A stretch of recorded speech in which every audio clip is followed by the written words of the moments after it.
Ángela Huyen, que es médico máster en control de enfermedades infecciosas y asesora en políticas de salud, ¿no? Vamos a darle ahora un enfoque sanitario al tema. De alguna manera hemos hablado de un enfoque legal, esto que ha generado la norma que permitiría o que permite a los laboratorios privados poder aplicar las vacunas o adquirir las vacunas y quiero insistir, a partir del año 22 con los registros sanitarios correspondientes. Doctora Huyen, ¿cómo está? Muy buenos días. Buenos días, Mónica. A ver, ¿cuál es desde el punto de vista, sanitario de las políticas públicas? Porque la gran discusión es, efectivamente, el Estado tiene la obligación de hacer una distribución equitativa, justa, con las prioridades correspondientes a la mayor cantidad o a todos los, primero los vulnerables y luego el resto de compatriotas, en el caso específicamente de la vacuna. Ya hemos tenido en algunos casos, digamos, campañas de vacunación que conocemos y ha habido hasta cierto punto satisfacción en ello, pero este es un desafío completamente distinto. Entonces la pregunta es, ¿cómo encuentra usted, primero, el decreto que ha salido y segundo, qué posibilidades hay que en el año 21 tengamos cubiertas todas las niveles de vulnerabilidad en el caso específicamente de la vacuna?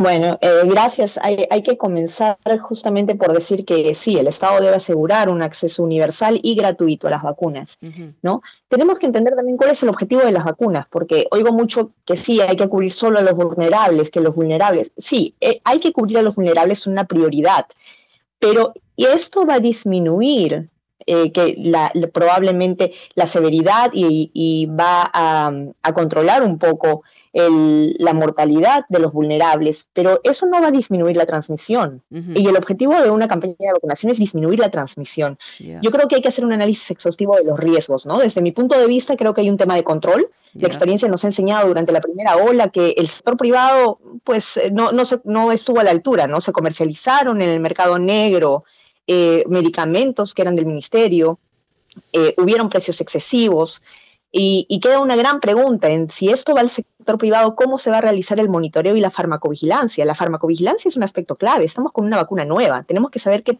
pasa con estos pacientes, y eso no lo veo todavía en el sector privado. Por otro lado está la inequidad. Y en el público sí, o sea, se podría cubrir toda la dimensión, digamos, de un proceso de este tipo.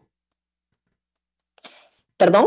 En el público, o sea, tú dices que en el privado no lo ven. En el público, sí, el público tiene y puede implementar porque tienen la experiencia en cuanto a monitoreo y farmacovigilancia. Tiene que ser expandido. Esto va a ser un reto, sí, pero lo tienen que hacer. El privado no lo hace normalmente, ¿no? Por otro lado, tenemos el tema de inequidad, ¿no? El hecho de que quienes puedan acceder van a poder trabajar, van a poder salir, y ya tenemos bastantes brechas e inequidades como para incluir una más. Pero además recordemos que la vulnerabilidad no solo es biológica, ¿no? No solo está en pacientes de edad, pacientes crónicos, obesos. Hay un tema de exclusión de los servicios de salud por pobreza, a los migrantes, etcétera. Entonces ahí hay un tema que va a incrementar la inequidad. Por otro lado está la parte epidemiológica. Vamos a recordar que las vacunas hasta ahora han demostrado tener eficacia y ninguna llega al 100%, y sobre todo se ha medido en cuanto a la severidad y los síntomas. Es decir, las personas vacunadas, un 90, un 80, un 70%, van a reducir sus posibilidades de tener enfermedad severa o de tener síntomas. Pero eso no nos dice que la transmisión se va a cortar. Entonces, ¿qué pasa si solo un grupo privilegiado accede a ellas? Van a perpetuar la transmisión, y ¿quiénes se van a enfermar? Quienes estén vacunados. Entonces, yo escucho que algunos dicen, ¿no? Esta estrategia, si se comercializan las vacunas, podría, por ejemplo, descongestionar el sistema de salud, ¿no? Sí. Eso para mí es como decir, bueno, vamos a sacar a los ricos de las camas, que las ocupen los pobres, ¿no? ¿Quiénes se van a quedar en las camas? Quienes no accedan a la vacuna, ¿no? Y por otro lado están las fallas de mercado, ¿no? Sabemos que el mercado de salud es un mercado imperfecto, y como ocurre con otros productos, ¿no? Hay publicidad engañosa, hay precios altos, etcétera. Entonces, para mí es un tema del cómo, ¿no? El cómo lo van a hacer. Y ahí vamos con este decreto supremo. Sí. ¿Para qué este decreto supremo? Es importante, digamos, el debate, la discusión, y por supuesto que hay más preguntas pendientes, doctora Huyen. Vamos a ir a una pausa a esta hora, titulares, y regresamos con más.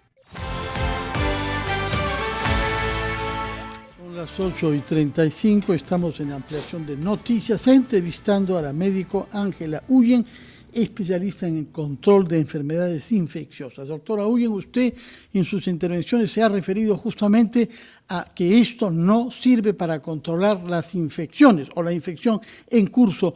¿Qué es lo que serviría? Es decir, ¿a qué estamos aspirando con la vacuna? ¿En qué plazos? ¿Y qué porcentaje de la población debe estar vacunada para comenzar a pensar que estamos controlando la infección? Sí, bien, en el tema del control, pues todas las medidas suman.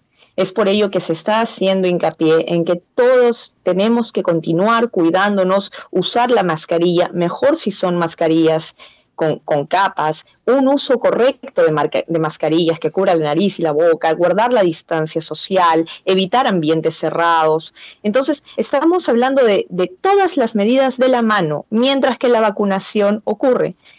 La vacunación idealmente debería generar inmunidad de rebaño, esa se adquiere mediante la vacunación. ¿Con qué porcentaje? Porque hay quienes discuten eso, ¿no? ¿Con qué porcentaje de la población vacunada alcanzaríamos lo que usted denomina inmunidad de rebaño? Idealmente estamos hablando de un 70% de la población, ¿no? Ahora, claro, es un reto enorme, es un reto logístico enorme, ¿no? Pero hay que hacerlo, es la vía. Entonces, no hay una opción a llegar a esto sin la vacuna, ¿no? Tenemos que mantener las medidas de control hasta el final. Ahora, sí es cierto que la vacuna va a disminuir los casos severos, puede disminuir los síntomas. Una sola de las vacunas en sus ensayos clínicos ha estado midiendo la transmisión y esta es la de AstraZeneca, ¿no? Las otras han tenido como desenlaces en sus ensayos la severidad o los síntomas. Vamos a ver con el tiempo, porque esto todavía se sigue analizando hasta qué punto las vacunas pueden reducir la transmisión, ¿no?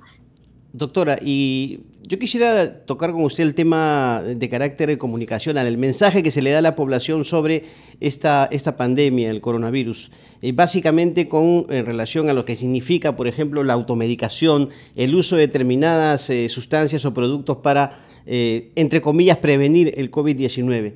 ¿Qué tan perjudicial puede ser esto y cómo se debe trabajar desde el Estado? Porque vemos que el tema comunicacional, el tema de información que se da a la población todavía es un punto a corregir. Sí, esta ha sido una de las grandes falencias. Yo creo que tenemos hoy en día ya bastante desinformación, tenemos grupos antivacunas, entonces desde el sector público hay que tener mensajes claros y hay que tener mensajes sólidos, ¿no?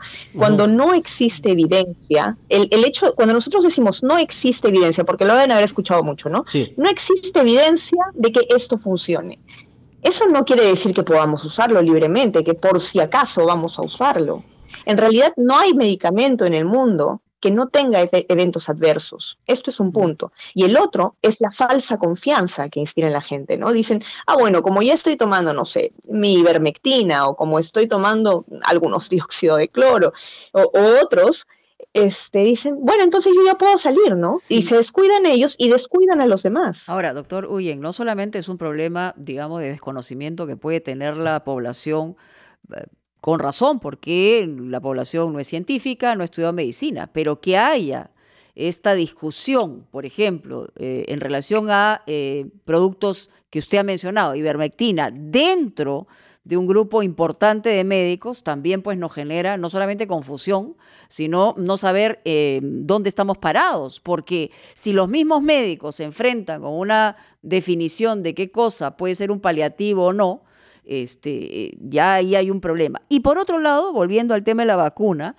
también entendemos que hay falencia de personal de salud para comenzar una escalada de vacunación en el sentido necesario para lograr esa inmunización, ¿no? Sí, así es. En el tema comunicacional, yo creo que hay una responsabilidad enorme de parte de los proveedores de salud, ¿no? De parte también, quiero mencionar el Colegio Médico y a otros, tenemos que tener mensajes claros. Y yo creo que está bien decirle a un paciente, porque yo entiendo la preocupación del médico es, hoy día no tengo nada para darle a un paciente. Y no hay nada pero de malo, le doy como algo cuando por un paciente compasión viene a la consulta. o para que crea en algo, Así es. pero en términos científicos es muy importante que la población tenga un solo mensaje, ¿no? Así es, y yo entiendo la preocupación me parece humano que el médico sienta que necesita dar algo, pero vamos a las gripes, ¿no? Cuando los pacientes vienen al consultorio con una gripe y quieren tener antibióticos, y nosotros les decimos, no, esto es viral, va a pasar. Y hoy enfrentamos una crisis de resistencia antibiótica tremenda. Entonces, tenemos que saber ser claros y cuando no hay más, tenemos que decirlo claramente. En esto yo creo que hemos fallado y tiene que haber un tema también intersectorial. Tenemos que actuar como uno solo, el colegio médico, el Estado, el sector privado. Entonces yo también creo que no ha habido suficiente regulación sobre los médicos que abiertamente han promovido la anticiencia. Por otro lado, yo quiero decir que no todo está dicho hoy día. Hay ensayos clínicos que están en curso, hay resultados que van a salir. Es decir, no nos condenamos a decir esto no funciona y no funcionará. Vamos a esperar algunos resultados en algunos temas. Otros, claro, que no entran en discusión, no son ciencia para nada. Pero probablemente en el futuro sabremos más. Y hay que saber decir, no lo sé el día de hoy. Sí. Doctora, con respecto al número de contagios que ha aumentado, los casos que se presentan, ¿cuál es la verificación que hay en estos momentos sobre el tema de los efectos de esta nueva variante del COVID-19 con relación a la población joven? Porque vemos información en el sentido de que hay más jóvenes, ¿no?, que ingresan o son entubados en clínicas o hospitales. ¿Qué verificación hay al respecto? Lo que yo te puedo contar es un poco de la experiencia en Europa. Ajá. Yo no soy experta ni estoy trabajando en la nueva variante, sin embargo te puedo contar que lo que se está viendo en Reino Unido es que sí, personas más jóvenes están siendo afectadas, grupos más jóvenes están haciendo enfermedad severa y esto podría ser, pero no está confirmado. Lo que se sabe no hoy hay una relación directa. Es que tiene más, transmite más. Vamos a hablar de la evidencia el día de hoy. Claro. Hay mayor transmisión. Y esto puede llevar a que con mayor transmisión, pues algunos grupos van a estar más afectados, ¿no? Pero yo no te puedo decir hoy día con certeza, esta es una variante que causa enfermedad severa, porque no es lo que la evidencia hoy día nos dice. Doctora Huyen, usted nos ha dicho que hay algunos ensayos clínicos que están en curso y que pueden dar buenos resultados. ¿Puede ponernos algunos ejemplos de esos ensayos clínicos de los que usted espera buenas noticias en el corto o mediano plazo? Sí, bueno, hay varios medicamentos. Por ejemplo, vamos a referirnos a la ivermectina porque yo sé que es algo muy popular hoy en día en Perú. Y hay muchos estudios, hemos hablado de plausibilidad biológica, de qué tanto esto es factible o no. Ya hemos dicho, bueno, si esto funciona in vitro, no quiere decir que vaya a funcionar en el cuerpo humano. Hay estudios que dicen la dosis para que esto funcione debería ser enorme y va a causar muchos eventos adversos. Entonces, no era una posibilidad. Sin embargo, ¿se refiere a un estudio británico que hay en curso? Hay estudios, hay muchos en varios lugares, incluso yo sé que se está llevando a cabo uno en Perú. Vamos a ver lo que nos dicen los ensayos. Los internacionales están por salir en las siguientes semanas, pero lo que sabemos al día de hoy es que la probabilidad de que esto vaya a funcionar es mínima. Vamos a poner un ejemplo, el consumo de ivermectina en Ica, en Chincha, ha sido enorme. La distribución en Perú ha sido masiva y seguimos teniendo una de las mortalidades más altas del mundo.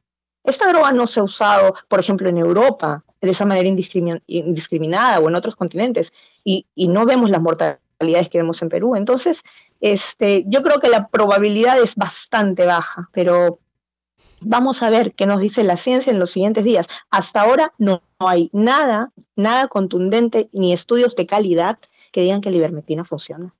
Ok, nos quedamos en todo caso con esta última idea que es importante, que genera polémica, como decimos, dentro incluso del mismo grupo médico, ¿no? Ángela Huyen, médico máster en control de enfermedades infecciosas y asesora de políticas de salud, estuvo con nosotros. Vamos a ir a una pausa en Ampliación de Noticias y volvemos ya.